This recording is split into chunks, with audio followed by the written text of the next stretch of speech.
আমি এই মুহূর্তে দাঁড়িয়ে রয়েছি কাটিগড়া বিধানসভা কেন্দ্রের অন্তর্গত কাকরেল জিপির অধীন সোনাগিরি এলাকায়। আমার পেছনে আপনারা দেখতে পাচ্ছেন বৃহৎ বৃহৎ পাহাড় রয়েছে। এগুলোতে পূর্বে ছিল বন জঙ্গল, গাছে গাছ ছিল, বিভিন্ন জন্তু জানোয়ারের বাসস্থান ছিল, কিন্তু আজ এগুলো ধ্বংস হয়ে গেছে।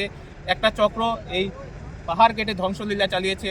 এখানে আমি ভিডিও জার্নালিস্ট দীপনকে অনুরোধ করবো, এই যে পাথর দেখতে পাচ্ছেন এটাকে বলা হয়, জুম করে দেখানোর জন্য একটু অনুরোধ করছি দীপনকে, এইগুলোকে বলা হয় স্থানীয় ভাষায় মাকড়া পাথর। এই মাকড়া পাথরগুলো রাতের অন্ধকারে পাচার করা হয় বিভিন্ন সিমেন্ট কোম্পানিতে। এটার জন্য আলাদা মূল্য নির্ধারণ করা রয়েছে, এটার মূল্যটা একটু বেশি, কিন্তু দিন দুপুরে চলছে আজ পাহাড় কেটে ধ্বংসলীলা। আজ বিগত কমাস থেকে এখানে পাহাড় কেটে ধ্বংসলীলা অব্যাহত রয়েছে, কিন্তু বন বিভাগ, স্থানীয় শিয়ালটেক বিট অফিস রয়েছে, কালাইন রেঞ্জ অফিস রয়েছে, করিমগঞ্জ বন বিভাগের সংমণ্ডল রয়েছে, কিন্তু কেউই এ ব্যাপারে কর্ণপাত করছেন না। বিভিন্ন সময় অভিযোগ উঠেছিল, কিন্তু আজ পর্যন্ত বন বিভাগ নীরব দর্শকের ভূমিকা পালন করছে।